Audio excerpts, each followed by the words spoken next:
Test, test. Are we live, folks? Let's see.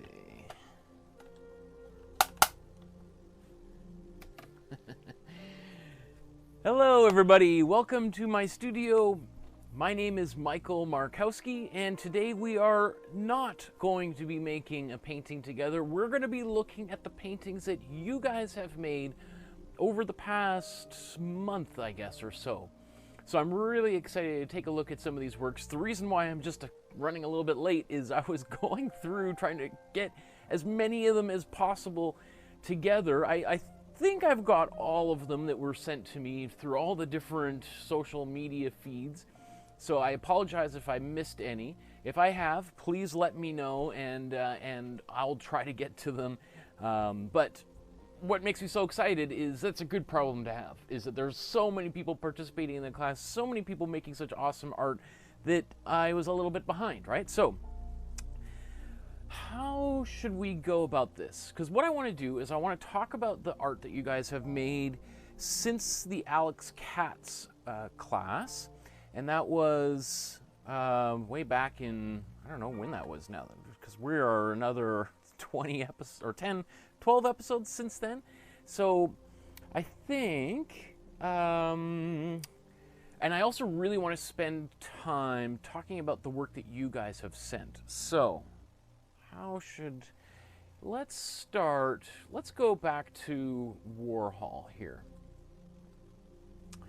Peter saying, it's weird seeing me not in my painting clothes. Yeah, I finally get a chance to wear something other than that blue shirt with paint all over, right? This is so let's get this queued up here. I'm gonna move a few things around. I hope everyone's had a great little holiday since we last saw one another, and getting a little bit of time to spend away from work and eat a little bit too much. I don't know about you guys, but I am going to have to really use that treadmill that I bought a few years ago.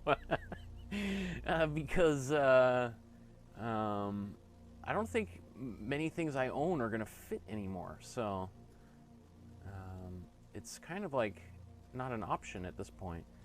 So let me see. Because it's been so long since I've had to put on a proper pair of jeans or a suit, or, you know, everything is in jogging pants and sweaters these days, right?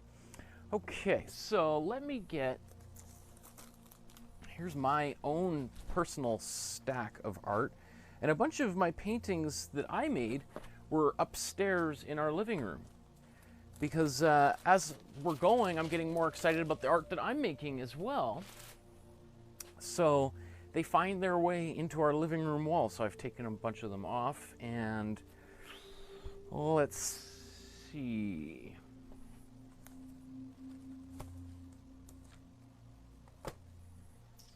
Okay, I don't know where the smaller ones are, but let's, these are going to be a little disorganized. Again, every time I do this, I think, it's a little an hour or so, I'll be able to get all of the art that you guys have sent me together, and it'll be fine. And then all of a sudden, you know, I realize, wow, there's been a lot of participation in this course. So let's go to Warhol. I'll show you guys a little bit of what I got up to.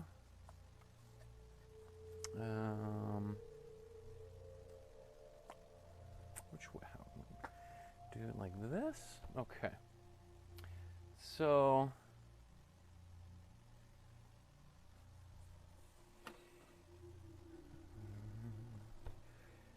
here's a couple of as a refresher paintings that I made, and if you recall, the way that I encourage people to go about this was to. So this is the first one I think I did. This is the one where I hand drew it. I eyeballed the drawing, and I painted it out.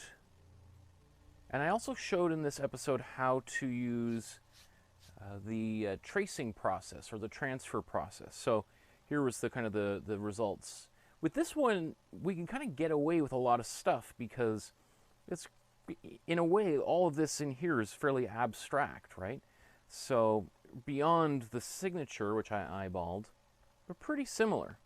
Obviously, to do the soup can itself is much more complicated, right? To eyeball this and getting the letters, but we're going to see a few people who did a pretty darn good job of it. So here's, so let's move these out of the way and let's take a look at the stuff that you guys made here. And I'll save this one here for the end because it's pretty funny. Okay. So here's May's version. You know what I think is great about the one that May did here is she actually included the original, the full version of this, which has because this was the album cover for a Velvet Underground album. I think it was their first album. And Warhol sort of, at this point in his career, was thinking about, he wanted to become a multi-platform artist, and started trying to become like a music impersonario or something, right? So I like that she included that on the cover here. Here's Iris's version of the banana. Looks great. I like all the little dots and little spots in the banana, I think really pull it off, right? So these are great. And the signature, I think he actually did a fantastic job. Here's Gail's version. Wow, these look cool. Look at that. And then look at the soup can too. We'll look at more soup cans here in a second. But these are great. Not easy to do. You know, I think, again, one of the things that I would hope has come up through the course of this course is it might have helped change your thinking about a few different types of art. I think when people see this, they're like, whatever, my kid could do that. And then all of a sudden you start painting, you're like, wow, some of this stuff is pretty complicated. Here, this stuff I thought artists just did because they had no talent or they were in a hurry and lazy. You realize, oh, to like make something, you know, especially some of these more abstract paintings, you know, ironically have been the two shows, the Clint paintings way back at the very beginning, and the Bridget Riley paintings, the two full-on abstract paintings that we made, ended up being 2-episode classes, right? So as opposed to some of the other ones where you think, oh, it's a painting of a face or whatever, oh, it's going to take me forever. Those ones we did much shorter, right? So here's, I love this one here, Elephant Soup here by Deborah. So as I was suggesting, you could change the names of these and really kind of be quite playful with it, right? As opposed to just making tomato soup like I did. Elephant Soup, that's pretty funny. It sounds kind of familiar. Was there like a Monty Python or something? Elephant Soup, why does that ring a bell? Here's Iris's version. This is fantastic. I mean, wow, you nailed. I think you actually even did a better job on the top than I did here. And all the little fleur-de-lis down here. Fantastic. You know, I think what's also really interesting, you know, both, you know, like, when we think of gold, we think of something that is, you know, it's impossible to mix, and a lot of us go right to like bright yellow, and can't pull it off. But you could see how this brown actually works really well, because gold looks different on different angles. So it can be darker on one angle or brighter on one angle. If we wanted to, let's say, add a little logo or something in there, then we could use the yellow from here, right? So we have a number of different varieties of doing. Wow, this looks cool. Laura's combined both of them onto the same image. That is really cool. You know what I think is really neat to see is how you were able to, like, I think now that I see this together as one image, it makes me think of like the possibility of combining paintings onto one canvas. I'm not exactly sure how I would do that, but especially for some, I could think it'd be kind of fun to kind of have two different artists kind of colliding on the same page, or maybe even blending together, right? So let's say you took a Van Gogh painting of a particular landscape and you did it in Van Gogh style, and then it changed into a Warhol style or a Berthe Morisot style, right? Like, I mean, that would be really interesting, I think. Anyway, One little thing, just while I'm mentioning, right, just to give a little bit of constructive feedback is, you know, when these types of things like drawing cylinders are really tough, which is why I would encourage everybody to, if you're looking for something else to do, I did do a whole 40-episode course on drawing, right? And we talk about drawing shapes like this, is we would probably expect this top here, right? We've got this beautiful oval shape on the top. Is it just curving a little bit more on the corners to give it a little bit more of a rounded dimension on the bottom? But I mean, all in all, fantastic. And to eyeball this or draw out all of the Campbell's logo, like I wouldn't even have the patience to do that. So I'm kudos. Wow. Oh, cool. Here's May's version of the Campbell's soup can. Fantastic. Really good job. Right? It's not easy at all to do some of this fine detailing that we did here. And this is one of the first episodes where we really dived into really detailed work with the paintbrush. Kind of previous to that, it's not like things had been easy, but we hadn't really had a need to go really fine and detailed. So this is one of the tougher ones that little challenges I threw at you here. Here's Charmaine's version, fantastic. I think this would be the same thing that I would have suggested to Laura, is just, you know, cutting the corner a little bit on these and maybe rounding out the bottom. But all in all, I mean, come on, I'm nitpicking, and just in, you know, trying in an effort to kind of help you guys get better. But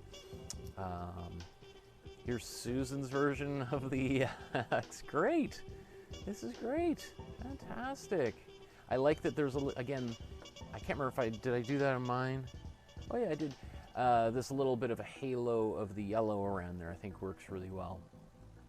Because if it was all lined up perfectly, I actually think it would be a less interesting painting, right? So, cool. And here's Vanya's two paintings side by side. Really cool. It's funny to like draw or paint somebody else's signature in a painting, right? It kind of feels a little bit odd.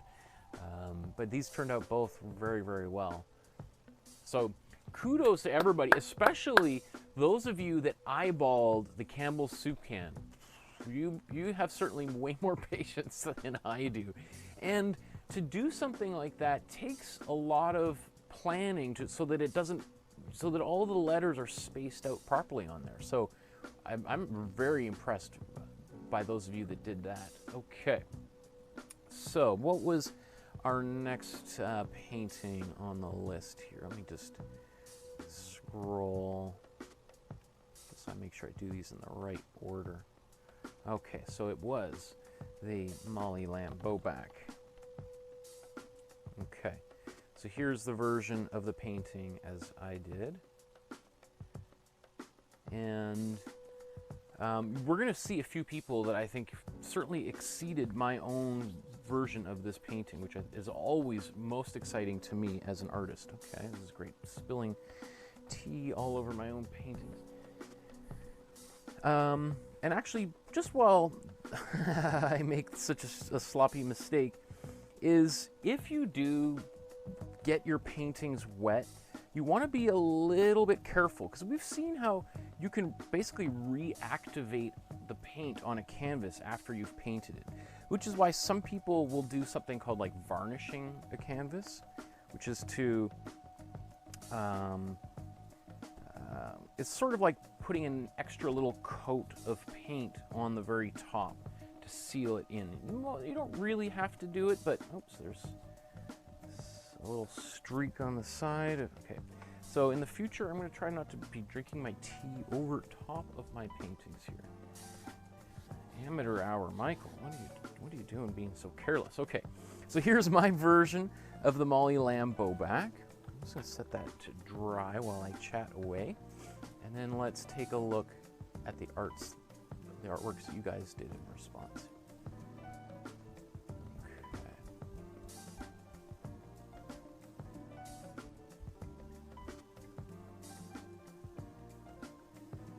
Okay, so this version is by Deborah. Very cool. So, does it all fit? It all fits on there. Okay, cool. You know what's amazing is all of your you're able to get a lot more detail and your figures are smaller. So what I feel with this view as opposed to my own is that I feel like a little bit higher up in the sky. Maybe I'll just kind of show these side by side. Let's go to another view we got.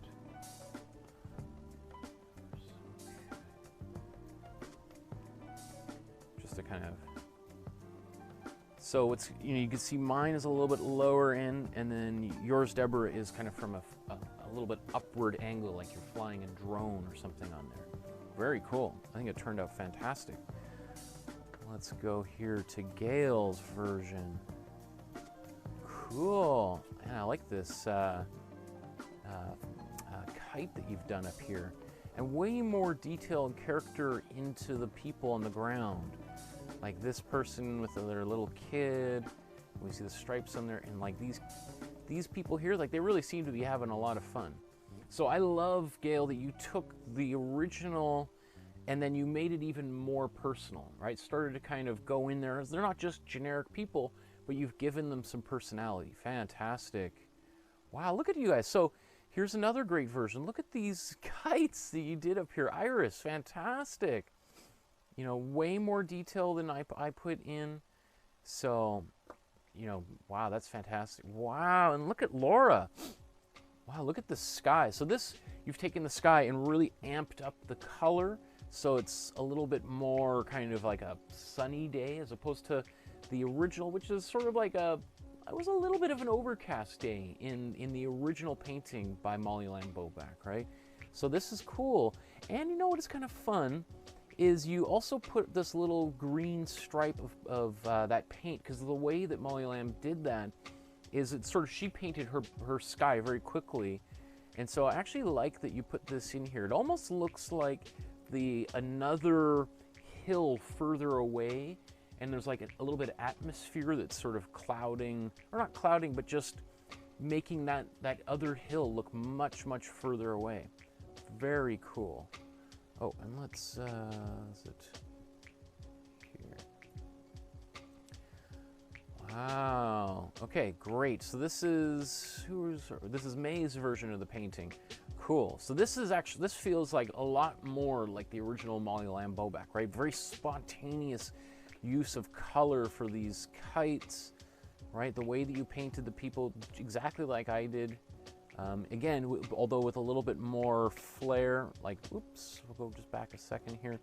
Right, I get the feeling I could see people running and running after the kites. Beautiful job, right? You cleaned my version up a little bit more, so well done, mate. Okay, and then here's Susan's version of the painting. Wow, these are cool. Like, so in every instance, I feel like everybody took what I was doing and exceeded me a little bit, right? Took the basics that I was showing you guys and just found a way to make it a little bit more unique to yourselves and a little bit of your own personality coming through there. Very cool.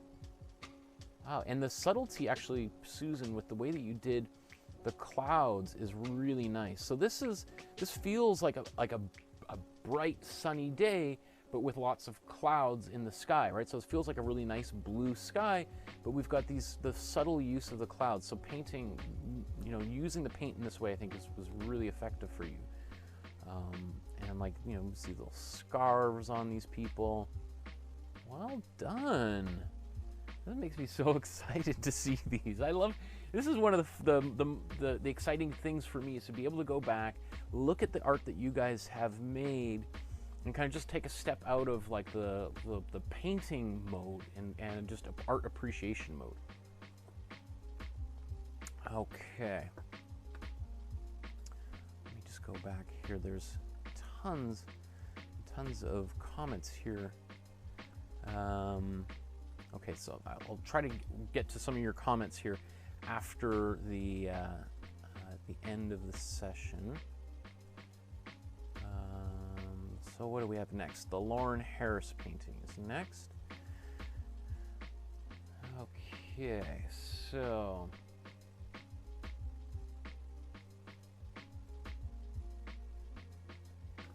This is my Lauren Harris version. Look, okay, I gotta tilt that TV. Everything looks a little dim and dark, so I'm never sure how things look on your guys' screen. So this was a fun painting for sure. For me, you know, afterwards I realized there was a few things. I missed a few stripes on here. I did the sky a little bit differently. But again, as I'm always encouraging you to do, is at some point just leaving the original behind. So even though it changed from the original, I'm quite satisfied with how this one turned out. So let's take a look at some of the paintings that you guys did. Whoa, cool.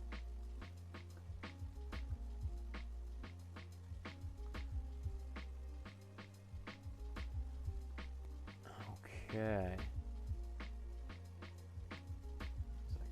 Fit on there. Okay, there we go. Wow, so Deborah's version of painting. See, you're paying attention. You got that extra stripe there that I missed, or both of them that I missed in mine. This is cool. I feel like with yours, we really see more of the more dimension, that there's, this side is definitely darker than this side, right? The right side of the painting is getting hit by a little bit of light, and then on the left side, it's much darker. So that worked out really, really well. Very pleased with this version of the painting, and I think you also did fantastic up here, specifically, particularly. Well done. Good job, Deborah. And then here we have Donna's version. Wow, look at what's so cool is how different all of these paintings turned out. So Donna's version here, we have, I love, we have these, the different, slightly different colors in the mountain, which I think is one of the things that Harris was really great at, is sort of noticing this little changes in the color of snow. And like you have like old snow and new snow, beyond just the fact that there's different, how the light plays on the snow. So this one turned out really great. I feel like we could add a little bit more shadow on this one side, but ultimately well done. Okay, and Gail's here, very cool. Look at this again. I think more, probably. This painting is leading us up to the pinnacle of that mountain, right? And so far we've seen like some really good executions of that top part of the mountain.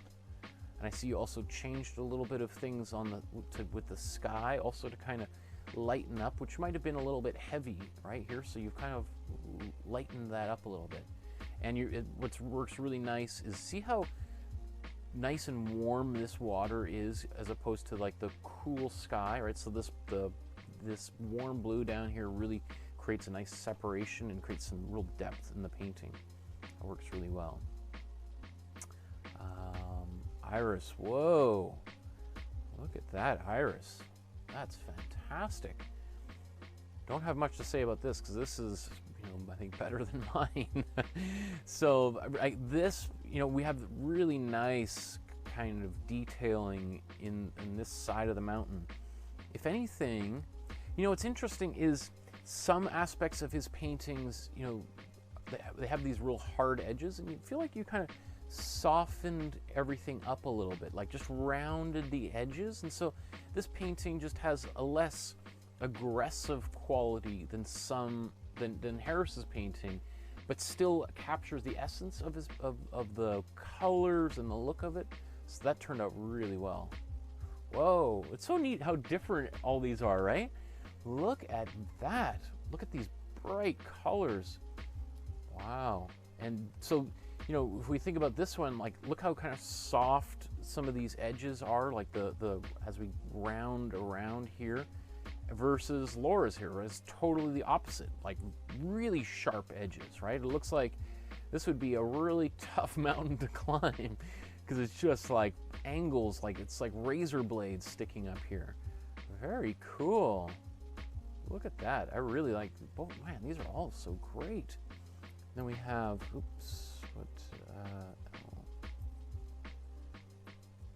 wow, good job, May. Look at this. Beautiful, right? this is, again, I really like how what's going on here, and you've identified the different colors of the snow, right? Really nice. I like all the texture. Like, there's a lot of texture in the way that you paint, and I think this is really effective.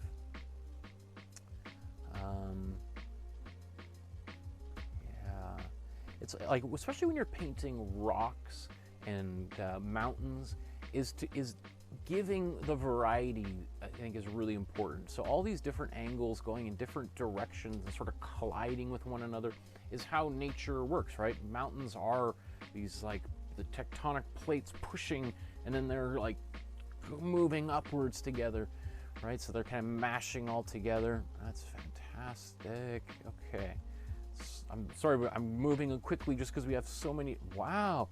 So this is Charmaine. This is, you know, very different approach than everybody else, because now we have, rather, yours here is much less contrast than many of the other ones we've seen, or at least we have this very dark ground down here, but the mountains themselves, there's a kind of a lightness to them, right? There's these, you know, areas where other people went really dark, you've gone a little bit softer, and so that actually makes things a little bit more complicated for you, because then you have to be really because the transitions between light and dark are occurring in a much narrower field, right?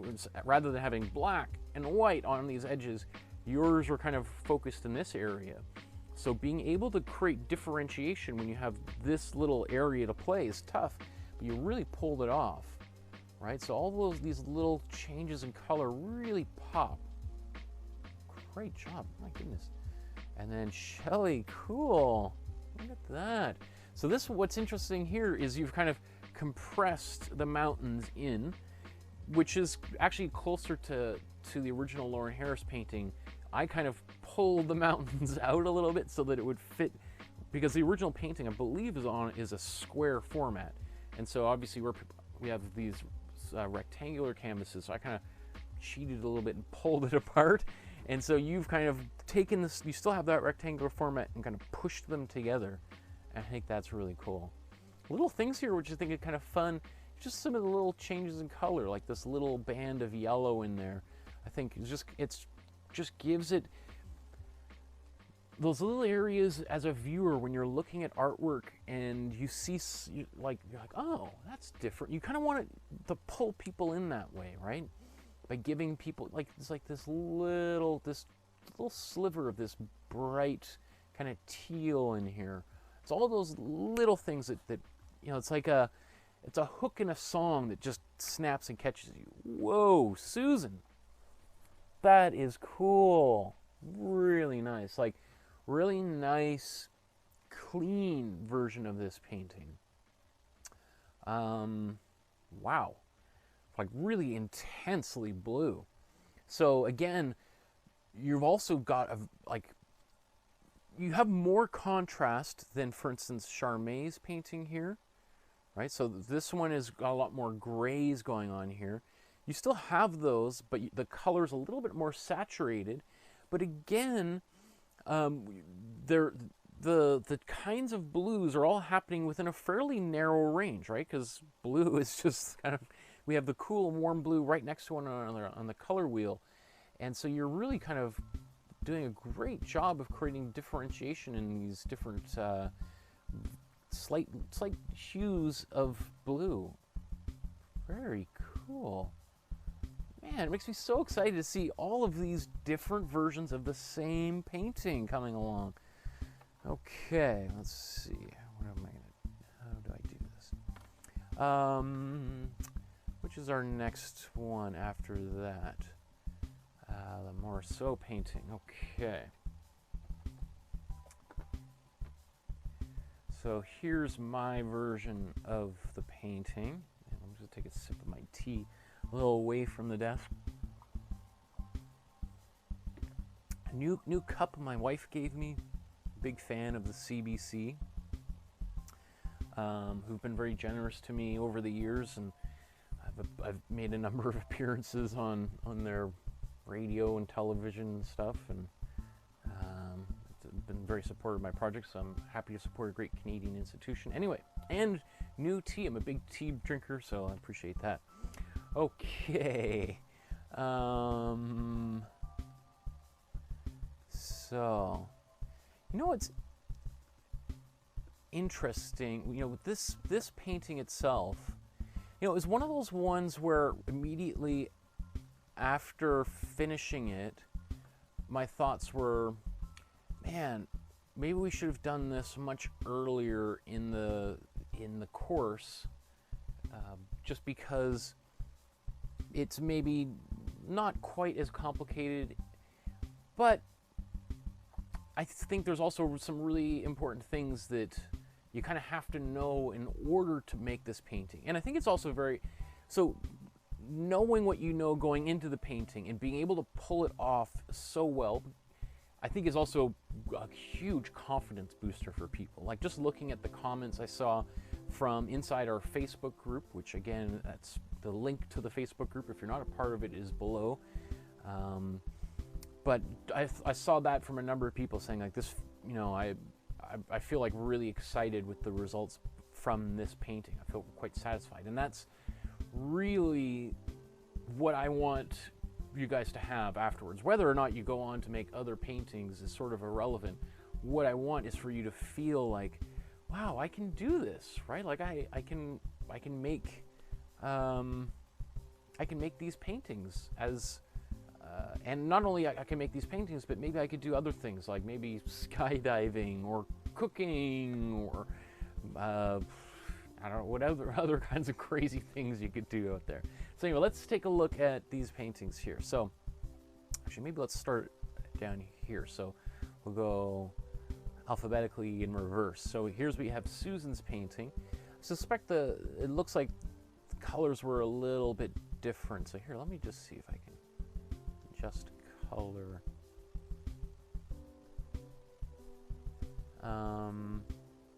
Because I think the color is a little bit off here. So I feel like there's probably closer to the original, right? So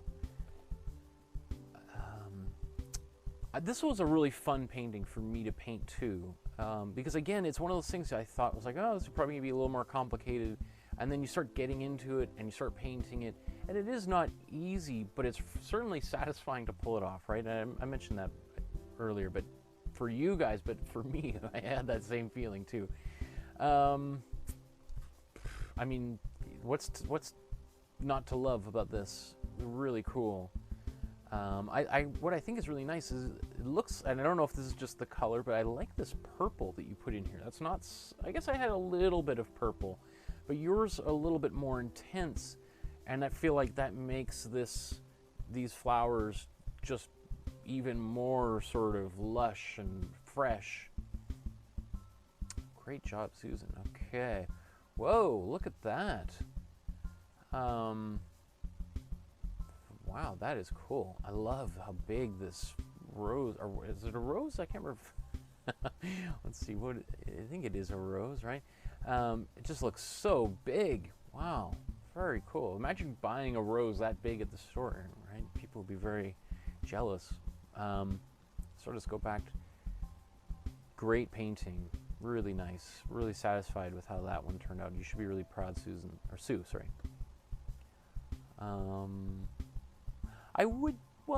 One thing I would say, and you know, I was just gonna make a comment and I realized maybe it was in the original. What I would say is, if I was to do this painting again, is I would also consider changing the color of the vase from green to blue or purple, right? Just so there's a slight differentiation between the vase and the leaves or anything else in the painting, right? So maybe being purple would have been nice, especially if there's a little bit of purple in the shadows. But of course, Berta Morisot didn't do it, I didn't do it, so I'm not expecting anybody else. But I'm just, as I'm looking at these, thinking, you know, it would be an interesting approach in the future. Here, this one's a little bit bigger version here of Shelley McCool's. Fantastic. Very cool. These, yeah, I don't know what to say about them because they all turned out so well. Oh, you know what? Now I'm just reminding. Okay, I think Ramon sent me this as an email as well. You know what? There's a bunch that you guys sent me as emails that I forgot to put in here. So, well, we'll revisit those later on. But this is Ramon's version. You know, I think he's got a better one that he sent me. But this is, he took the flowers and replaced them. So took out the roses, and then what does he say? I think he put sunflowers in there instead, right? So again, what's fun is to take an existing painting and modify it a little bit, personalize it, right? You don't like roses? Put in daisies instead, right? And I think that can be a real fun thing because you still get you understand the composition, and it's there, and the colors are there. You're just sort of swapping out a little part of compositional element. Very smart. Whoa, Molly, wow, look at that. So kind of a little bit of taking this, everything we did here, and then making a few interesting little changes here.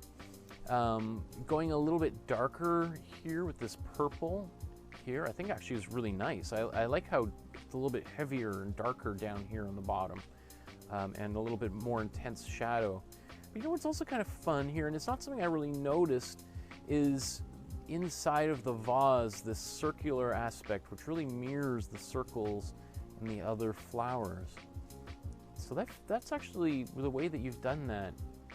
It makes the painting seem like there's more going on in here, like just compositionally, that she was sort of plotting this painting out in a way that I didn't really realize. So I feel like you're kind of getting to something a little bit deeper in the painting itself. Cool, May, look at these, right? I've been very impressed, May, with like your progress from the beginning, and to see, you know, you being able to pull off all of these paintings. Again, what am I gonna say? These look great. You know, wow. Okay, Iris, great as well. I mean, yeah, I don't really have any feedback that I can give on these because they turned out really, really well. You know, I do think maybe here, because you've gone and outlined a little bit of these leaves, what I might think is we might see a little bit of darker outlining on just a little bit of some of these roses, right? That's the one thing is, you know, sometimes you add paint in one place and then you got to add paint in another place because you've done a little thing. It's not a big deal, but it's just because there is a little bit of, because now we really feel like there's the shadows, or the light is coming from above casting shadows on the bottom. So I could see, it doesn't need it, but I could see you putting that there. I also think the vase, you did a fantastic job with that vase. Whoa, cool, Irene. That is neat. Wow, these roses sort of look like they're in a vortex. Look at the intensity and the energy in which you've painted them. Really cool. Looks great. I would, you know, you might want to think about adding a little bit of a shadow down here. You don't have to, but one thing a shadow does is it locates an object in space. It kind of puts it on the ground, and so that it's not sort of floating in space, right? Because if you had the shadow a little bit kind of like if the shadow is right on the table, then it's gonna be touching the object itself. If you take the object off, then we would just see a little circle below, right, and not touching the object, right? Very cool. Here's Heidi's version of the painting. Wow, I like how you went in here, Heidi, and really added a little bit, like kind of like the veins of all of these leaves. So way more detailed than the original. And what I was saying earlier is you've made the vase look different than the leaves, right? So this is a really nice innovation over the originals. So this green is a slightly different color green. It's got a little bit more of this lemon yellow, the cool yellow in there. So it really helps separate it from the original, and this shadow down here works really well. That's really beautiful, Heidi. Here's Dolores's. Whoa, that's cool. So this is a little bit more close to the original and kind of how I painted it. Like this nice bright lemon yellow, right? And you can also see how well it works with this background being dark, right? It's even a little bit darker than mine. It really makes the flowers and the green really pop. And I think that's one thing a lot of people, and I'll admit myself often, I forget to do, is add contrast. Because if you're ever thinking, like you're making a painting and you're like, why does the yellow just not look very bright? Like I'm using the yellow right out of the tube and it just still looks kind of dull. Often it's because the colors that are around it are also bright and they're competing for our visual attention, right? So the darker things are around it, the more it's going to make the red or yellow or green, the saturated colors really pop. And if just think about pop and pop art, Warhol using like black lines to outline things is sort of the easiest way to make colors pop, right? Because then you literally have a bright color surrounded by black. So even if you have another bright color next to it, there's the black separating them, so they're all going to pop. Right? That's kind of a secret of comic books. And Deborah, very cool. Wow, and this one, feels like, again, like lots of speed in the way that's painted, right? These fast, aggressive brush strokes, right? It makes, I think, there's sort of a time and a place for painting quickly and having like that very fast brush stroke. And, we don't really expect it for a still life. We think of still lifes as being kind of static and kind of still, quite literally, right? But if you paint a still life with a certain kind of vigor and speed, it makes the still life come to life and not just be still, but kind of be bubbling with potential energy, right? So I feel that in this painting, that works really, really well. Okay. Look at the comment. I just quickly saw Ace saying, I'm very impressed with you guys.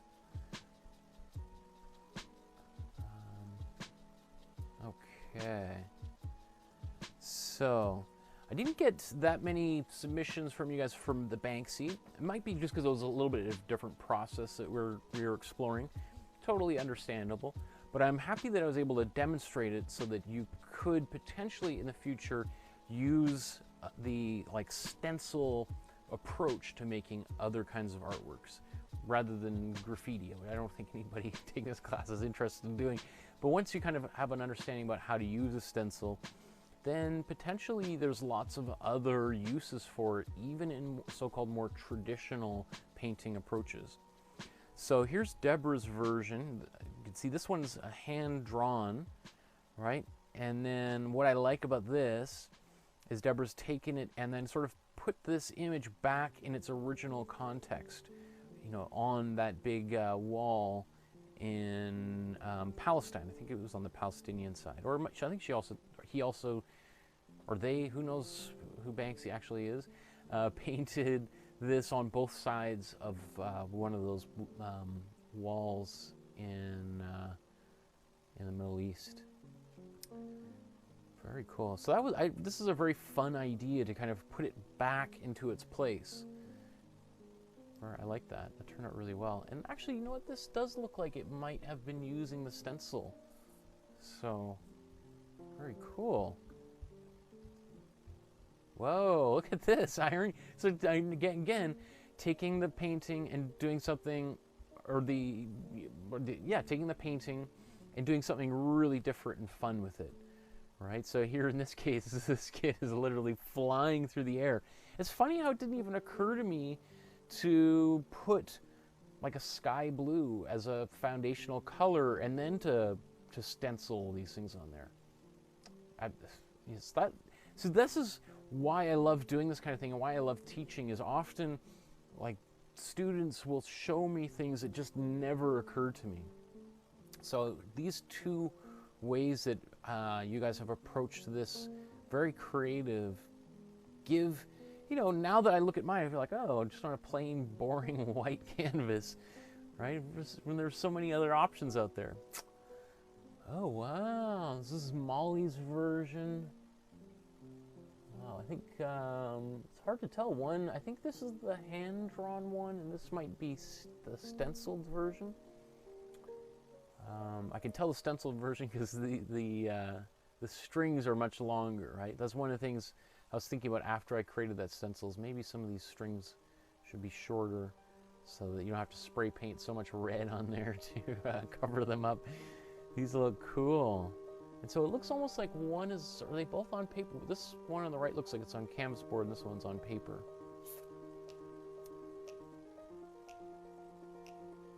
Wow, very cool. And you can see, you know, you could replace these red balloons with purple balloons, or they don't even have to be circles at all. They could be squares or triangles or happy faces, or, you know, you could do this with like a potato cutout, and they could be star shapes, or it could be like a flying, like it could be an inflatable car, or I don't know, who knows, right? So we could have a lot of fun with that one. And just for our sake here, here's sort of the results of mine. You know, originally when I spray painted this, because I was trying to cover up all this red, I kept spraying, and some of that spray got under. And then I also, to do that, I had used the stencil, and it took away some of the paint on there. And at the moment, that was kind of a big bummer. But in retrospect, looking at it, I actually feel like it kind of adds something to it. So that's why, so this is another stencil version, another stenciled version with a lot more texture. I think this is the one I used a sponge on, and we'll get to that in a second. So, you know, just kind of going back to this thing of, I can't tell you how many times, literally hundreds of times now over the course of my career, I've done something and felt it, you know, I made some type of a mistake and just kind of go into fits of depression about it, and then later on look at it and go like, whoa, this is way better than I was expecting it to be. Like, you sometimes just have to take a nap on it, and it'll change, right? So here's the Betty Goodwin painting, and let me see. I did two of these, right? So this is the one that I eyeballed, and then here's the one that I used with the stencil from the Dropbox. And you know, I've had both of them upstairs for a while, and looking at them side by side, you know, it's hard for me to, and I asked this at the end of the last, like, which one do you like better? I feel like I liked how this darker color over the face worked, I think, better than this. I think here I wanted to preserve some of those drips, so I was a little bit anxious about covering it. But I think ultimately that, because it is, her face is in shadow, right, where the light is kind of hitting from here and her face is bathed in shadow. So, but having two paintings you're happy with and then trying to decide which one you like better is, of course, a great problem to have, right? So let's start here. This is Susan Peterson's version of the Betty Goodwin. This looks great. Wow. It looks like almost like a square canvas, potentially. Yeah, I'm quite happy with it. I feel like what's nice is seeing these slightly different colors on the different side of the face. And, you know, all of these little, like this halo of color around I think also of just the canvas or the wash down here, I think is also works well in this particular instance. And doesn't this sweater look cozy? So let's go up here. Here's Sue's version of the painting. I like how we see this one just with other things here, and this toad in the background. That's quite funny. As for the painting itself, it's a little bit hard to see from this angle, but I really like all the colors in here and the way that you did it. Again, you know, depending on how what your goal is for making the painting, you know, does the, how we would say, the left side of the face as we're looking at it, should it be darker or not? And it doesn't have to be, right? You could change the painting, and I feel like you've brightened up even more so than I did in one of my versions of the painting. That worked really well. Ooh, see, here's the opposite, right? A much more moody version of the painting, right? And look at her stares, quite intense here, right? So that's cool, right? And here in this instance, the features are quite sharp, right? So that's very cool. And as opposed to, here's the closer version of Sharon's painting. Wow, so what I like about this one is you've made her look quite pretty here, right? Like there's, she looks like she's ready to go out. Really, very good job. Those eyelashes work really well. Ooh.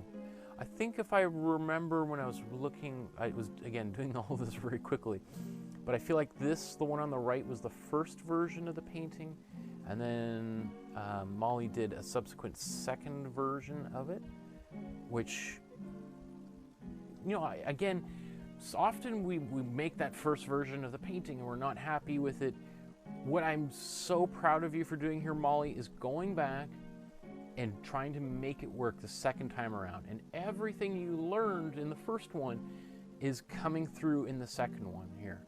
So bravo, because it's kind of a bit of a humbling thing to make a painting that you're not happy with, and rather than just to toss it in the garbage, is to just be like, okay, I think I can do this differently or better potentially, or take some, you know, different direction halfway through. So this one, you know, just in terms of proportionally, I think is a little bit closer to the original Betty Goodwin painting. And we got all these nice drips in there. I think that's great. I will say, this one on the right, oh, where did it go? This one on the right, I do like a lot of the colors in here, and this gray going right down the face like this, or something, and these big eyes, they are a little close together, but they have a very kind of Cubist Picasso kind of quality here. So I wouldn't even say that there's anything necessarily wrong with the one on the right, just very, very different, right? And the hair, I think, is also very well done here, well executed. And here's May's version of the painting. Cool, right? So again, these kind of the colors showing. This was a tough one, and I gotta say that I probably wasn't helping because I also struggled with this painting a little bit, right? It was using a few different techniques, like that dripping, that when I started, I didn't go into it even thinking I would do that, and that sort of threw me a little bit.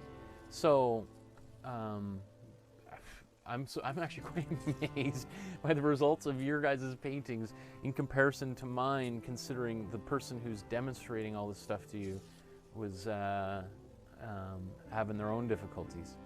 This looks cool. I think one thing I would say is maybe this corner of the eye on the right side here, as we're seeing her, could also maybe have this same kind of eggshell white here, because it makes it look very dark, or even, yeah, like, I think we might, if you were to do that, there's nothing necessarily wrong with it. I would either change it or add that same darkness to this eye. It's always like a little bit like, you know, jazz music, or you hear of a musician, you know, they make a mistake, rather than like stopping, go like, oh, I'm sorry, I made a mistake, is just to do it again. And then people like the first time like, oh, that sounds wrong. And then you play it again and they're like, oh, I guess it's supposed to sound like that. And now that I hear it, kind of sounds good. It's just different, right? So it's always thinking like, if I'm going to make like a change or a mistake, is just to repeat it again elsewhere, even in that same painting.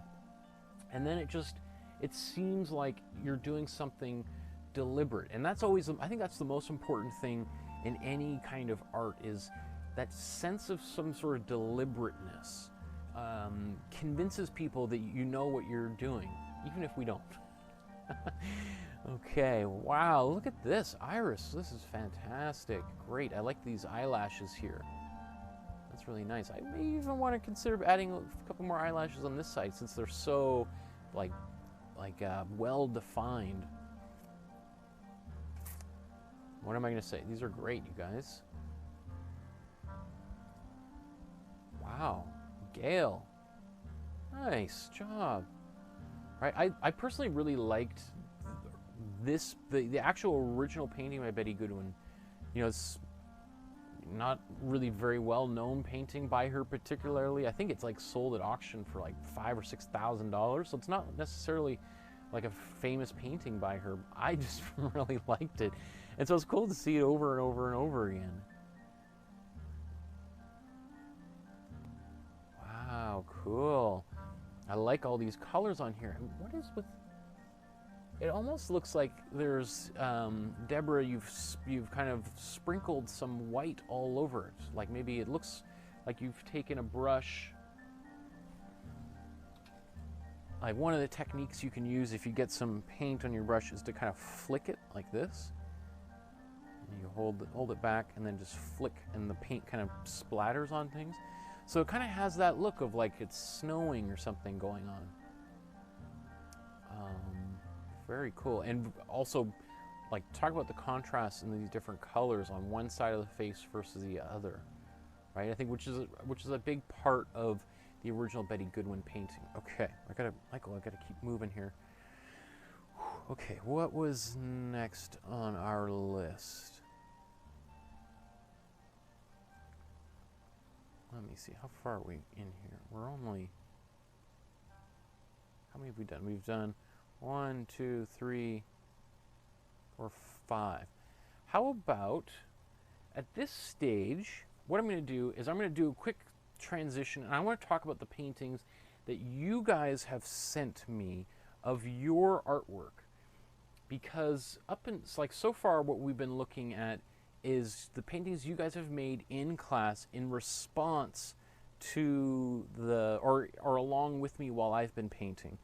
And one of the neat things that I've seen throughout this process is the paintings that you guys are making on your own, inspired by photographs that you have or from your imagination. And I want to show those because this is something very different. I don't know if I don't think I showed any of these last time. So let's dive right into it. Let me just set this up. And then if there's time, I'll come back and we'll continue. And also because towards the end of some of the most recent paintings, I only have 2 or 3 of each one. So it might give some other people an opportunity to kind of catch up and finish some of those other paintings and send them. So let's jump here. So I think this is looks like a Van Gogh painting about to get started here by Alyssa. So this is fun for me to see your guys' setup on the other side here. So let's take a look. Here's a photograph that Deborah sent of this bridge. And where is that? Is that in Central Park? Is that New York? Are these lampposts in New York? I wonder where that is. But anyway, this is the painting that she made in response to this image. Wow. I love these colors and turning it from a summerscape into a winterscape, right? With these big, was it like a weeping willow kind of tree here? That is gorgeous. And probably, I think the best part is this awesome reflection in the water below, right? It makes this nice kind of circular entrance in here, right? It kind of, I mean, I guess that was in the original here, but the way, what you've done with it, I think is so much more, I think it's way more interesting. Like this original photo, you know, it's a kind of crooked photo of a fairly interesting, but maybe slightly forgettable kind of piece of architecture. Maybe not something that everybody's as excited as you were. Not that there's anything wrong with it, but what I think is great about art is how we can take things that are around us, everyday objects, everyday, you know, places that we visit, and really elevate them and cause people to go like, whoa, where is that? That's cool. I want to go there and I want to visit that. I want to get my wedding photos taken on that because it's so cool, right? If you think of like some of the most famous artists like Van Gogh, there's whole like, you know, pilgrimages to some of the locations where he painted, and they're really just fairly banal things, right? But all of a sudden, because an artist has found that and transformed it, it gets so much more exciting. So this is, you know, all this little detail work in the railing, very, very cool. And these trees in the background covered in snow, really nice.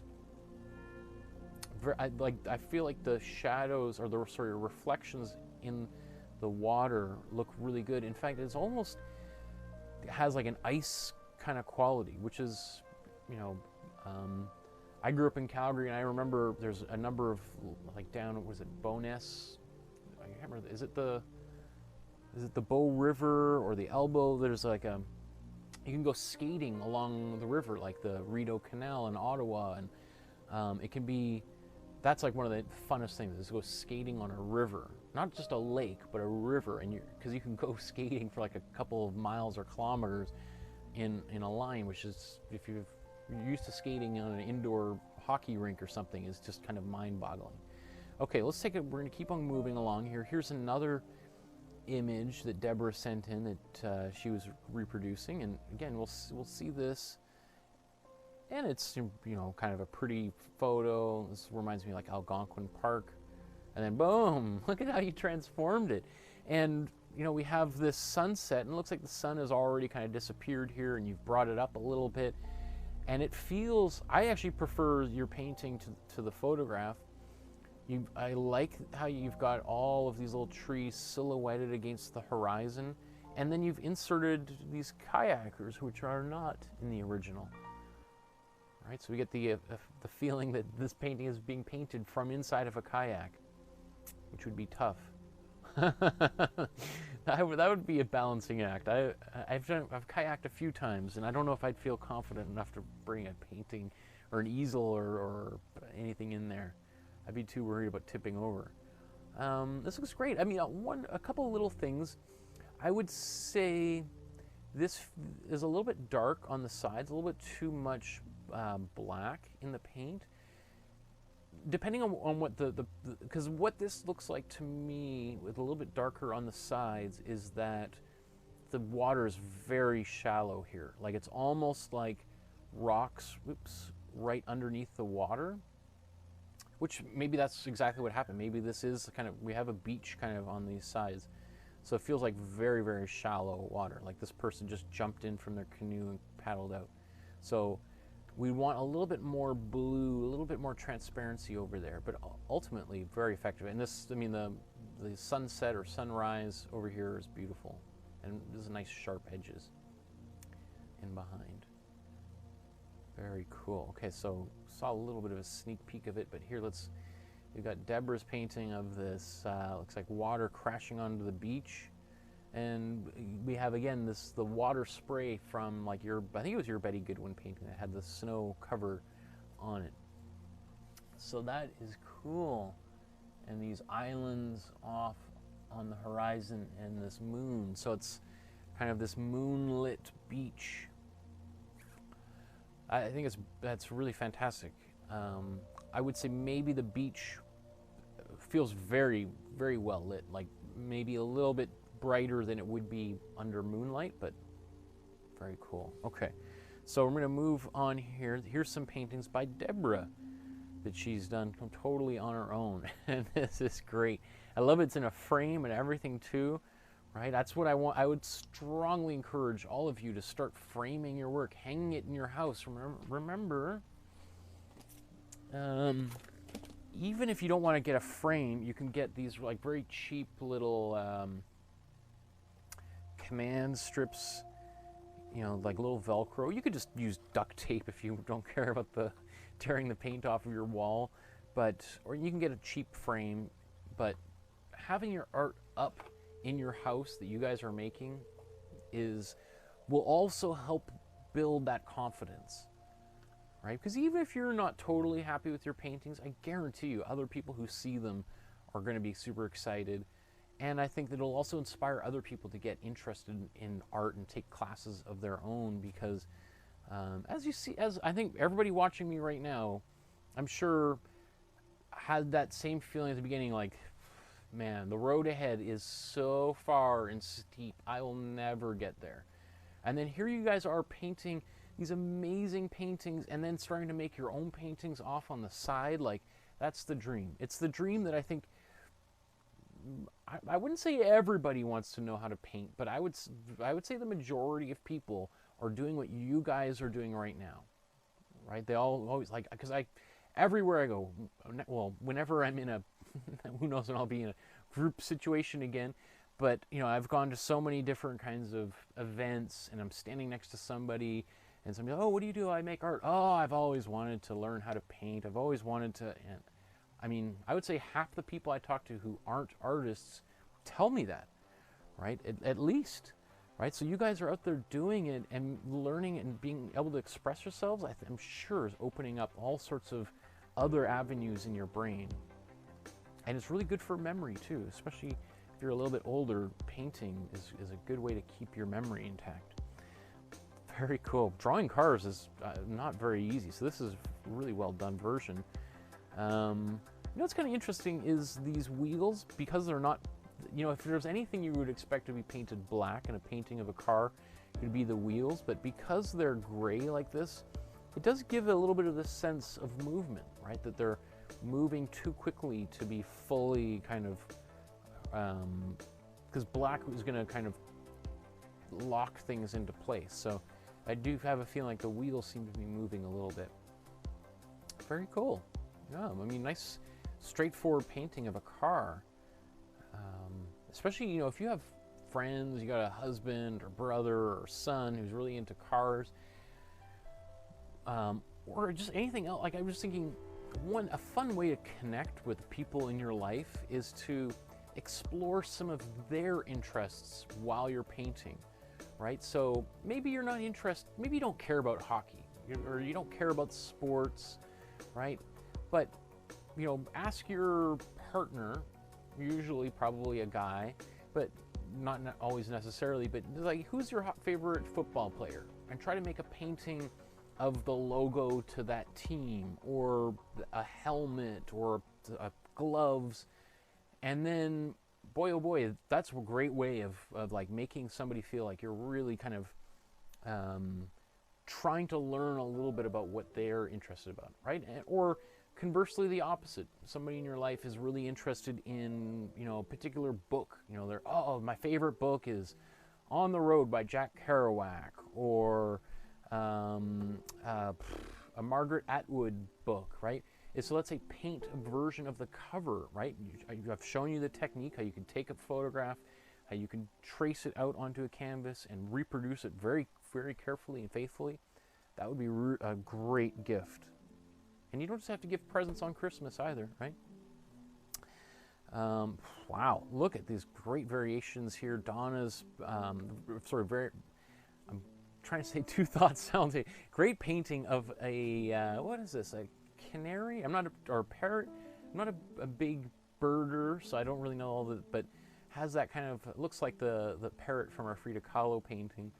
But what is really nice here is we have the base color, this dark green, And then we have these lighter and different colors of green over top, and then even blending into the red, which you wouldn't really expect would make a nice transition, but it does here just because of the way you've painted it, a lot like the Van Gogh painting.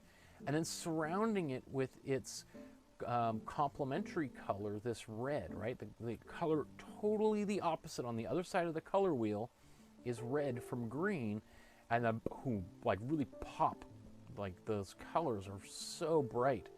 And so there's a lot of energy in this painting. Very smart. Okay. This is a painting of a bear with some bees flying around it. Maybe this bear's gotten into the honey, and the bees aren't happy. That's pretty funny. These are great. I love seeing the paintings you guys make on your own. Oh my goodness. That is very fun. The eyes being crossed like that. And, you know, painting the bear's nose blue, or even its eyes for that matter, blue, when you have this blue, would probably not have been something I would have thought of doing. I probably would have gone for something brown or black. Oops. But I think it turned out to not be a problem at all. It's not something I would even have thought of. You know, I'm analyzing the painting, so I'm looking at it, but I wouldn't have been maybe even consciously aware of the fact that the nose or the eyes are really bright blue and sort of maybe not correct. But I feel like that it needed that bright blue nose to work. Great job. Got a few more from Donnie here. This one, I think, if I recall from the notes, is something that a young, like a daughter, I think, had made, had sketched out, and then she went in and did the fine point over top of it, which is also a very cool idea. Is take a children's drawing or painting, and then to do it again. There's kind of a whole Instagram thing of this where people will take a children's drawing and then make like, let's say, of a rocket ship, and then do like taking the same way it's drawn but paint it more realistically. I've even seen people do that and then try to make like a 3D model of it or a sculpture from a children's drawing that still has that playful children's quality. Very cool. And look, this is a great drawing of strawberries or painting. Really well done. Like the attention to color and detail in here is marvelous, right? And it's the more attention you can have in there, I think the more you'll pull it off. One little thing in here, and this is something we haven't even talked about, is when you're doing shadows, is to think about adding a little bit of the complementary color into the shadows. So the complementary color, you know, in of a red like this is green and blue, right? So if you have this red strawberries, right, is to, in the shadow, put a little bit of blue or red in there, both because it works really well to contrast and helps make this object pop, right? It'll make it kind of push forward. And also because generally, if something's across from one another on the color wheel, they're also going to be, one will likely be hot and the other one will likely be cool, right?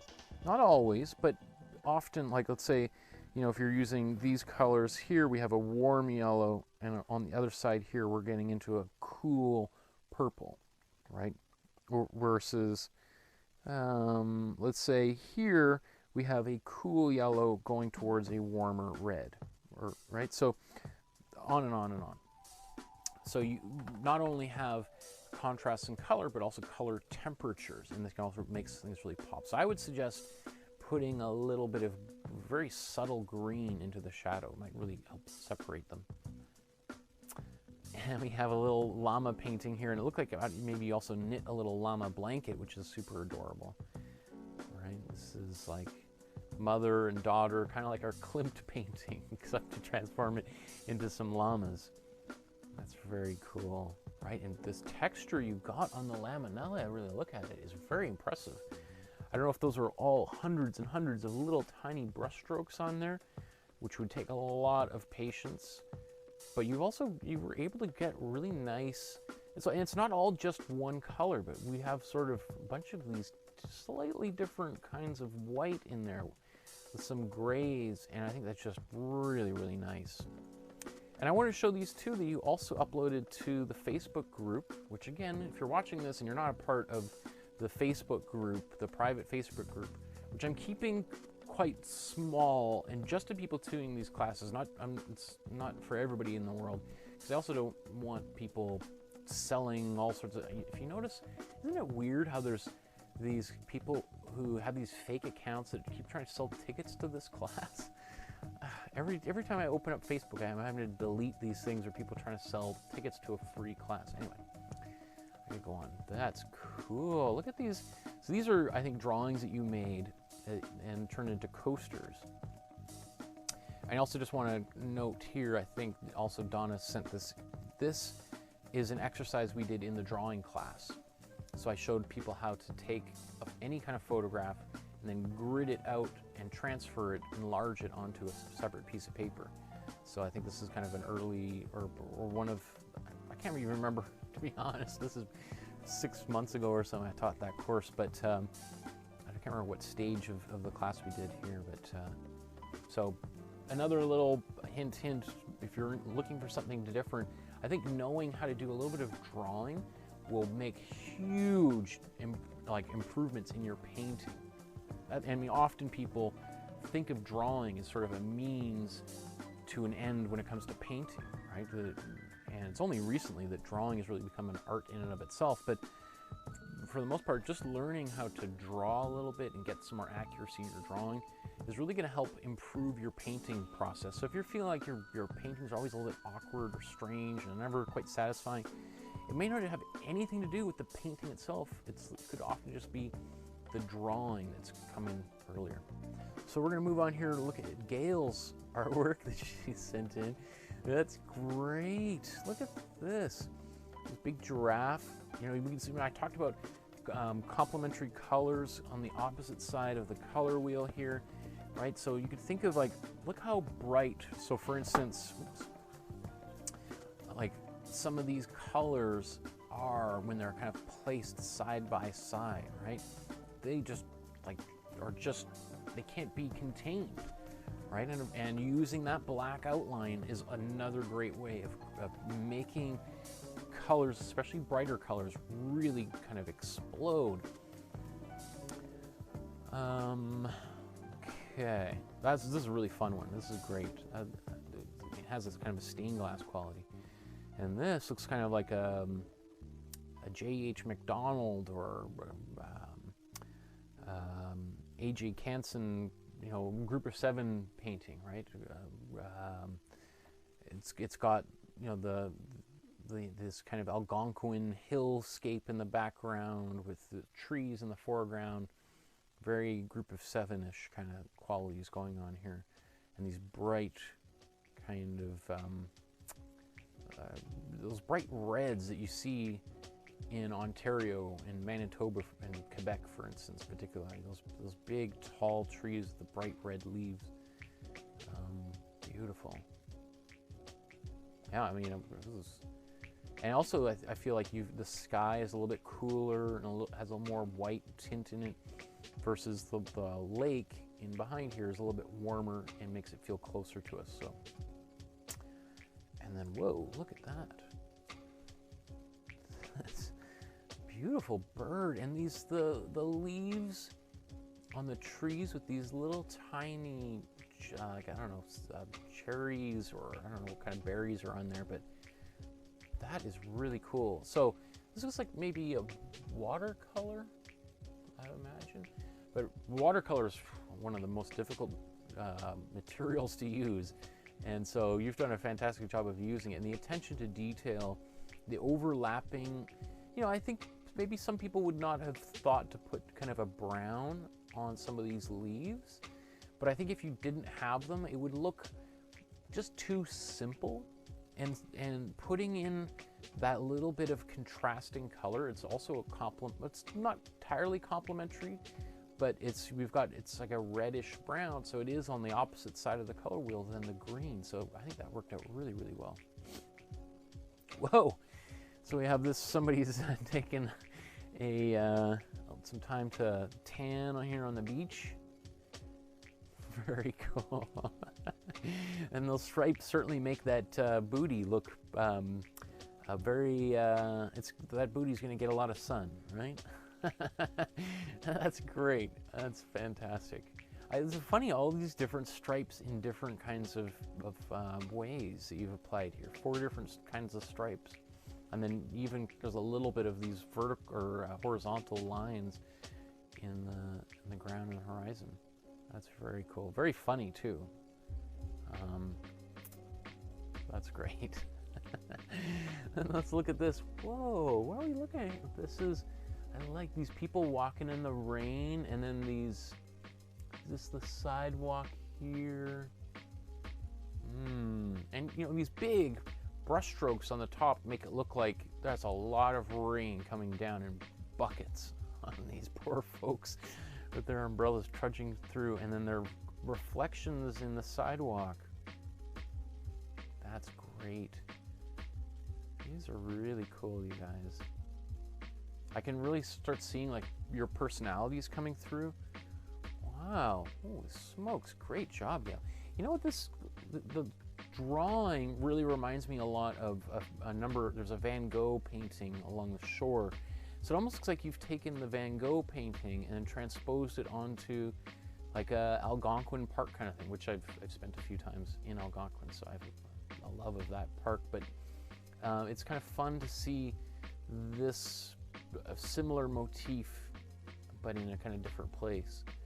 And it's also the way that you've drawn the boat, these outlines is very nice. It's quite different than the way that you've painted the trees, but it's also, you could feel like in this background, this big solid black mass, doesn't it? It just feels much further away, and because there's it hasn't been defined, our eyes aren't kind of, don't spend too much time there, right? We sort of come in and loop in and then back, right? And so our eyes keep on returning back to these bright canoes. And what's also interesting is the yellow canoe is not the forward one. It's kind of closer to the middle ground.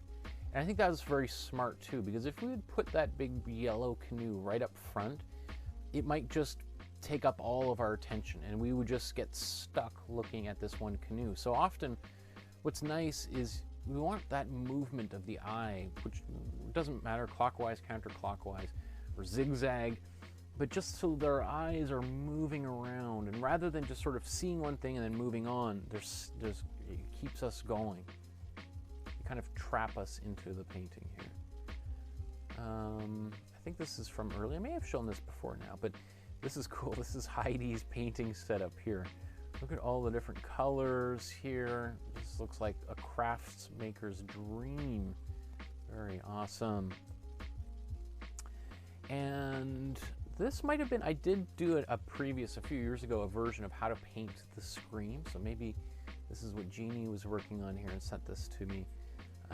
So if you're looking to do the Scream, you can, on my Facebook page, I also show how to make the sunflowers. Because I did a very similar course, but only filmed 5 episodes of it, I think in 2016. Oh, I wanted to show these. Like, I think I teased this last time. So this is Laura's painting based on a David Hockney. And the David Hockney was the one of the dogs laying on the cushion, right? And I may have shown very quickly some of these paintings, the landscapes that he did. But I'm telling you, if you look at this painting that Laura did and you compare it to the original David Hockney, I mean, I actually had to look at it a few times and is this the original painting, or is this your version of?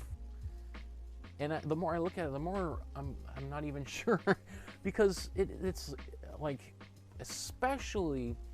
Like, I mean, all of this is really cool down here.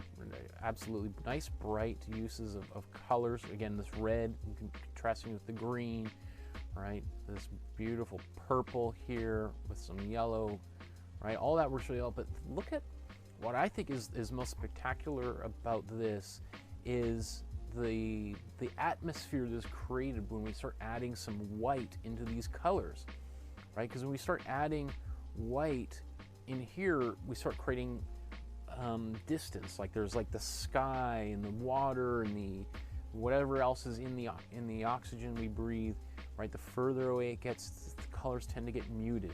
And there's a really nice slow transition from these kind of almost fluorescent greens and reds and yellows, and then as we start going here, they start getting a little bit more dull, and they start getting pink, right? And these greens, instead of being emerald, you know, they just, the colors are leaching out.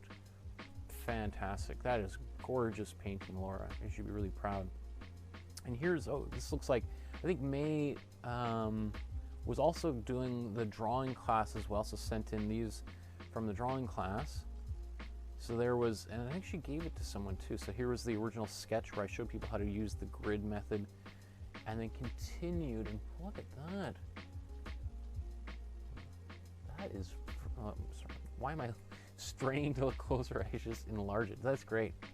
Well done, May. Fantastic. Okay. And then I apologize, I can't remember exactly what was happening here, but I think May was working with another young person in their lives, a son or grandson or granddaughter or son or great, I can't remember, daughter, son, whoever it was, but I think it was maybe 4 or 5 years old, who was working on this next to them, right? And sent in their versions that this young person painting along with them made. And that, like, making art with people in your lives is a great way, not only just to share time with people and to bond with them, but is also a really great way for you to really cement the things that you've learned, right? When you have to teach something, you got to know it, right? And so it forces you to kind of go into your mind, even if you don't think you know it. When you have to do it, you start pulling things out that you may not even know or remember that are there, and that can be super satisfying, right? Okay,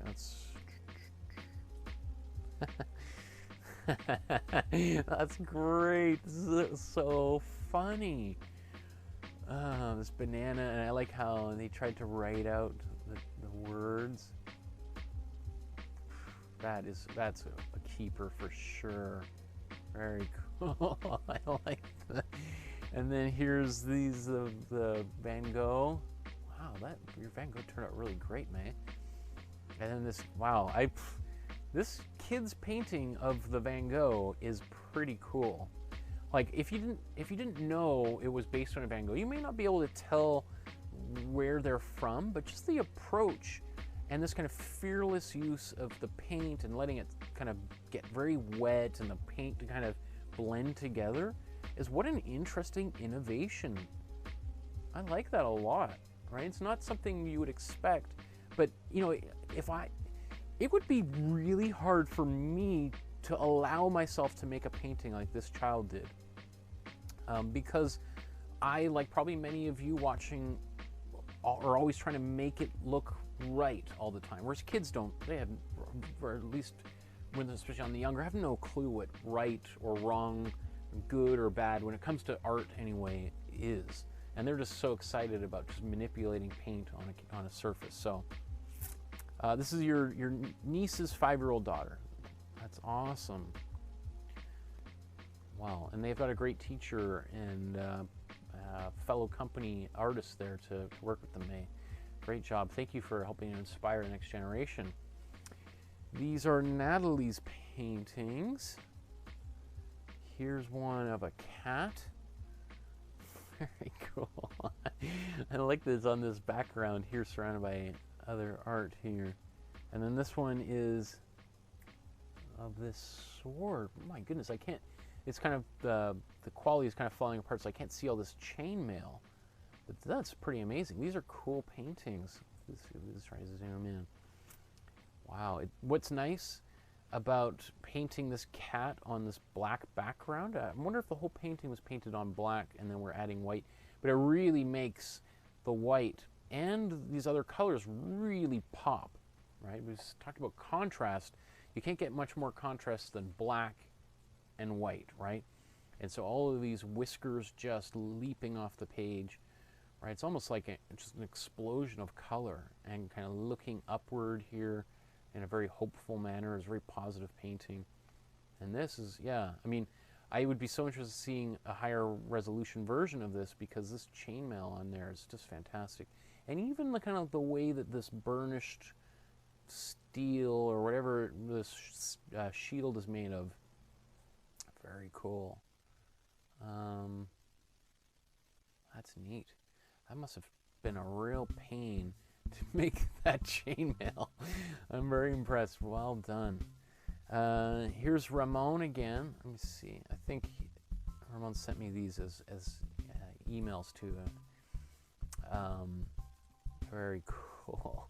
So I think one of the things Ramon's been doing is he's, at my own encouragement, I encouraged him to create a Instagram page and start uploading, because he was taking my drawing classes over the past few years here in Vancouver, and since we've been in lockdown, he's been doing some of the paintings as well, but it was doing exceptionally well. And I was like, you should be sharing these. You should be like offering these as commissions to people, which I don't know if he's doing, but if you follow him on Instagram here, you can see all the really cool stuff that he's been doing. Really beautiful drawings. He's got a great figure or portrait process that he uses.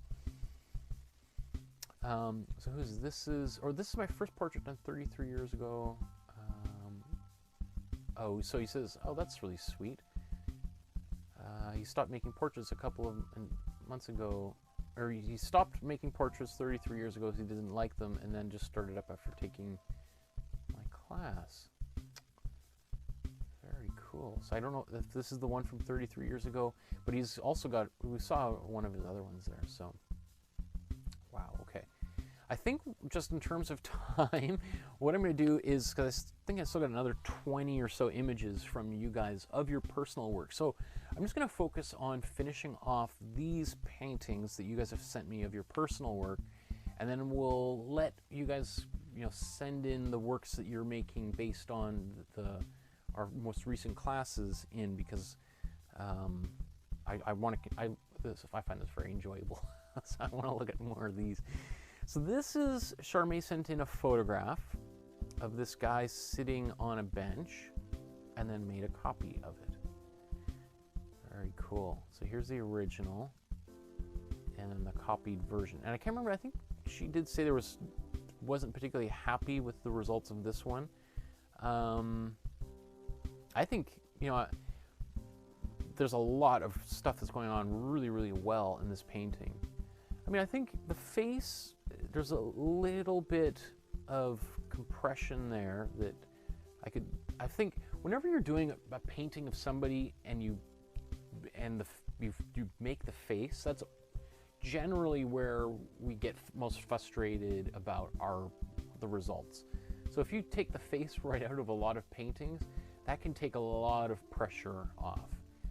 Whether that's just cropping the picture, or you take a photograph of somebody from behind, looking at a landscape over their shoulders on the back of their head, or we just see people's hands or feet.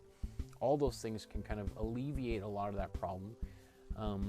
Obviously, the more that you lean into it and try to paint faces, the better you're going to get at it. But I mean, I think, okay, just the things that are, where we could improve on this painting, I wouldn't even say that the face needs too much work.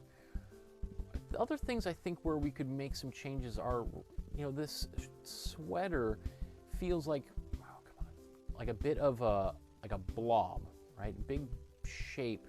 What we could use is a little bit of adding a little bit of white or darkening in certain areas. Like, I feel like right here, this is kind of an armpit, and we would expect there to be a little bit of some kind of a line or crease in the fabric.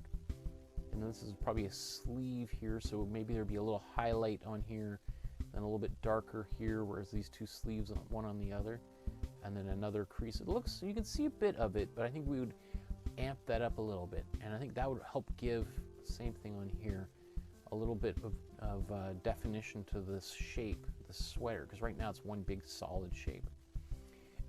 And the reason why I think it wouldn't be too hard for you to do that is look at this woman's legs here, with this leg crossing over this leg.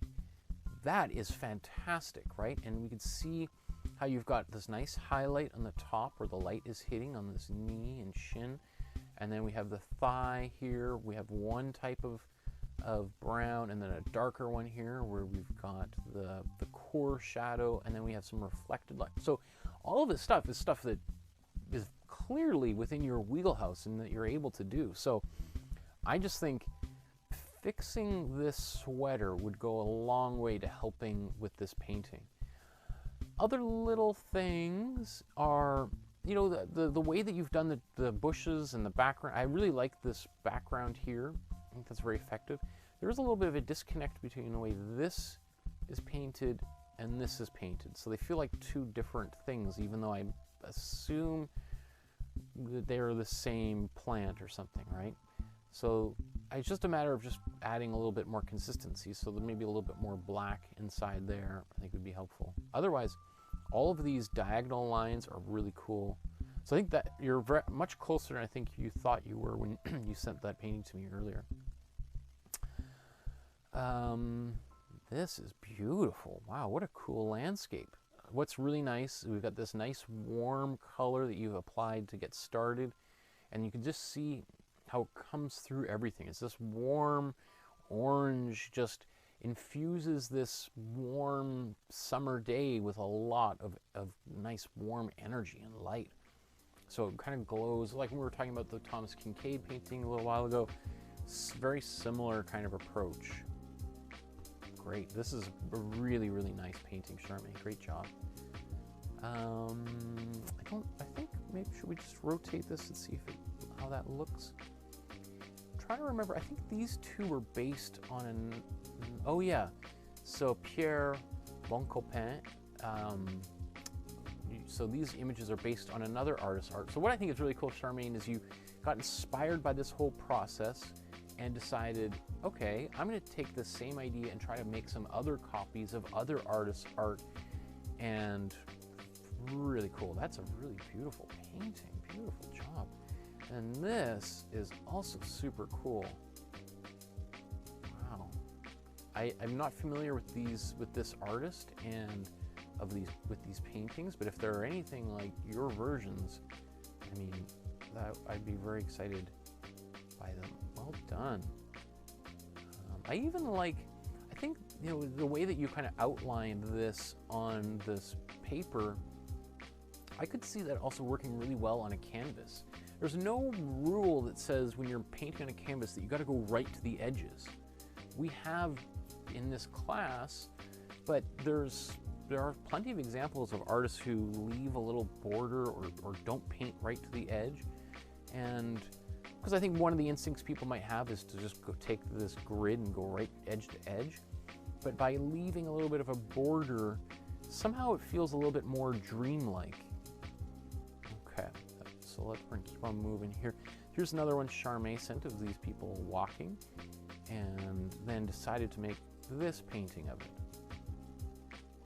Right, so look at that. This is cool, right? Sort of a banal photograph of two people walking from behind, like, you know, kind of, it's almost like your camera just snapped and took a quick photo, right? But then you decided to make a painting of it and change the colors dramatically, right? So we had this kind of boring sidewalk. I mean, there's these tiles, and there's some interesting kind of diagonals and stuff, but probably would not have been the first thing I would have thought to make a painting of it. But you've really elevated this kind of ordinary scene into something very special. These shadows, very subtle shadows, fantastic. This beautiful contrast in colors, the green and the orange, not quite complementary, but far enough, right? You know, we've got, you know, if we think about these colors, you know, a true complementary would have been a red, but I think maybe you saw, okay, I've got these red shoes, so that's a complementary. So what could I do here? And maybe rather than going purple or whatever, putting in that orange, a nice warm color right up front.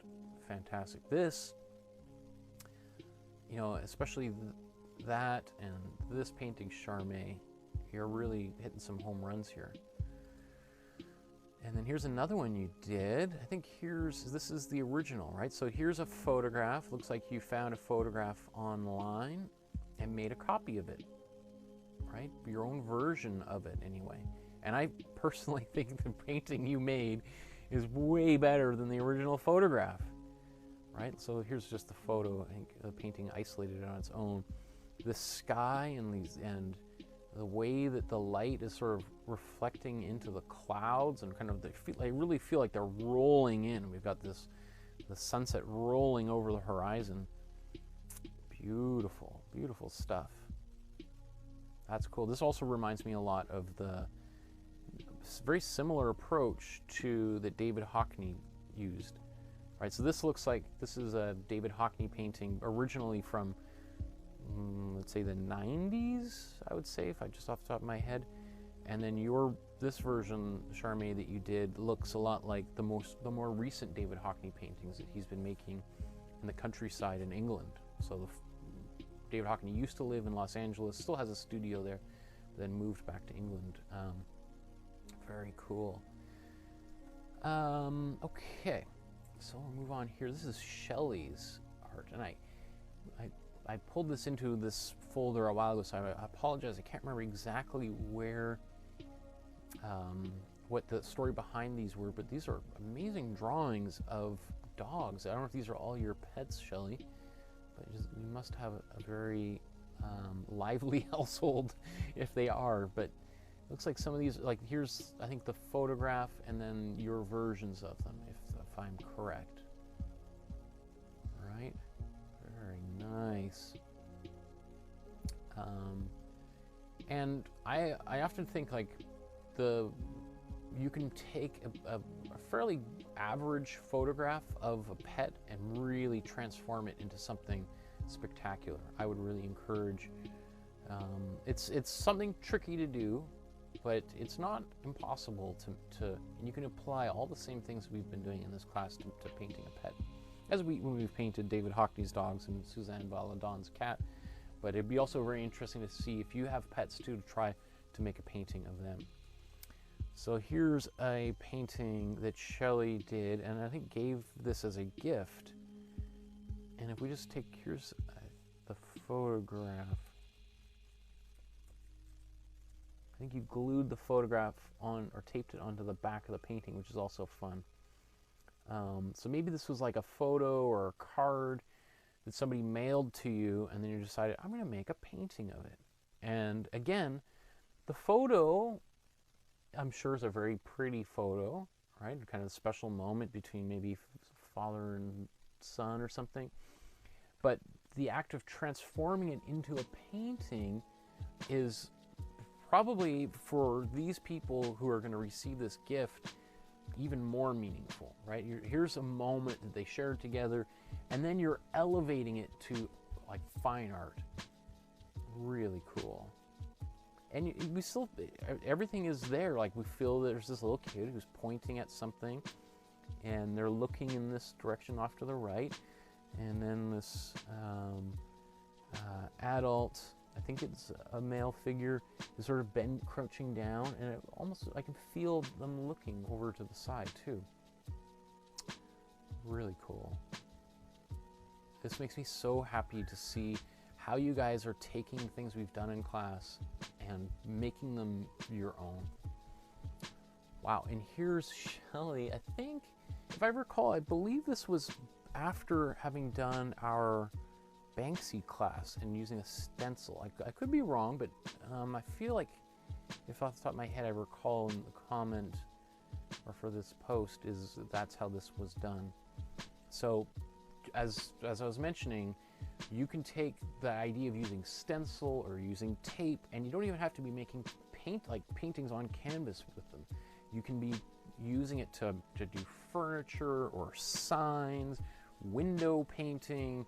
I mean, the list goes on of how you can apply these techniques, which seem like they're very focused for art purposes, for making like a big welcome sign for your property or for a wedding or something, right? Imagine you did the same sort of thing and then created like a big sign that, you know, all the wedding guests have to travel under, right? Whether that's for your own wedding, or maybe some of you have got children who've had to postpone their weddings for a year, and they're hoping that next summer is going to be better. We're supposed to go to a wedding in Halifax in July of 2021. Fingers crossed if that happens. That was postponed once already. I'm sure the bride and groom to be are desperately hoping that things are different in the new year. And we're going to close on these last here by Susan. I think this was the first one that she sent me. Look at this beautiful cat. Really nice. And you know, look at this green here. It's you know, simple, but it conveys this effect of like the texture, right? We've got these darker and lighter brush strokes. And then the gray of the cat looking right towards us, this little bit of a darker gray helping to isolate its chin. It's my daughter screaming upstairs. And then these beautiful eyes would have a little bit of that green here. That was kind of smart ideas. It's not just kind of a yellow, but it's got a bit of a green tinge. I think there's some green in there. Or at least this ground has been mixed with a little bit of that same yellow. So always having the root of other colors somewhere else in your painting to kind of create this web and unify the picture works really, really well. And then here, this painting, and this is a newer version of this cat. Wow, and those explosions of colors in here. And again, we have this cat with these yellow eyes, right? And we see some of that same yellow in the ground here as well.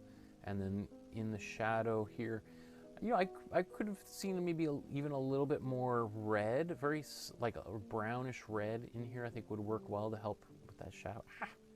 Let's keep on moving around. Very cool. And I actually really like the way that you've done this face. Like some of these shadows, this really dark blue is working really well.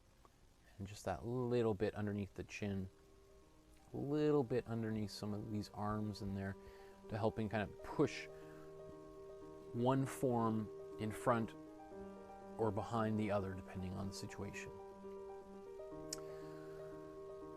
Wow. I mean, the fact that, okay, we're 2 hours into today's episode and there's still probably another 30, 40 paintings that I would like to get to, which there's just, I think what I'm going to do is we'll call it for the day, and because I'm going to do another one of these when we're all done the course. And I've seen a few comments there, people already expressing deep sadness for this course to eventually come to a conclusion in the new year. But don't worry, I've got a couple of things up my sleeve.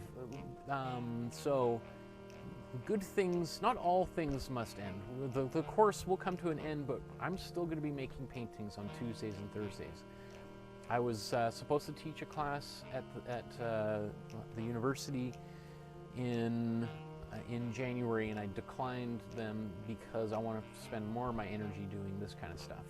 That's where my heart is these days. So have no fear, we are going to continue moving forward, doing something a little bit differently, especially because there's so many of you that have been taking these classes. So I'm not just going to start over from scratch. I'm going to kind of continue moving forward. I have a pretty strong idea of what I want to do, but I'd be also interested to hear what you want to do and what paintings you want to make. So please send all those comments. You can put them in the chat now, or on previous videos, or in the Facebook or Twitter, Instagram, Snapchat, TikTok, wherever else on earth I am. I'd love to read all those kind of things. So let me see. What do I have to say? On Tuesday, and just a couple days from now, we're going to be painting a Maud Lewis painting. And you know what? I was at the post office mailing a bunch of posted, or obviously sending presents to people around the world. And guess who's got postage stamps out there these days? Right, the Canada Post has a whole postage stamp series about Maud Lewis. So that would be kind of a fun thing, is like, hey, you know what, you want to paint some paintings based on that woman who's on the postage stamps that everyone's getting their parcels with this year? One of the great Canadian icons of the 20th century, Maud Lewis. That's our next artist. And then a Bob Ross to close out the year. So if you haven't already, I'm sure probably most of you who are watching today's episode are subscribers to the channel and are part of our Facebook group. But if you're not, the links are in the description. Please like and subscribe to the channel. If you want to leave a small donation, there's a PayPal link below. If you want to send a check or money order or e-transfer or anything, just send me a private message directly through the Facebook group. That's probably the best way to go about it. And thank you to all of those people who have been doing that time in and time out over the past few months. I'm super, super grateful. Why am I holding my belly? I guess I don't want to hit my microphone. My stomach is grateful. But yeah, I am really, really touched, and it fills me with so much. It is so rewarding being able to work with you guys week after week after week, and especially to see the results and to see that you guys, so many people are learning how to paint, and beyond that, then we now have this Facebook group where I go in and I just see you guys are taking it over, running it on your own. You're offering comments on each other's paintings. So supportive comments too. It's just so beautiful. So thank you guys so much for being a part of my life over the past few months, and I'm really excited to continue painting with you over the next few weeks and then beyond. So until then, my friends, we will see you, and maybe painting along with some of your friends and family, because the Maud Lewis one is going to be one of the more accessible episodes. So we will see you in a few days. Enjoy the rest of your the Christmas candies and chocolates you have around. Okay, bye-bye, everybody.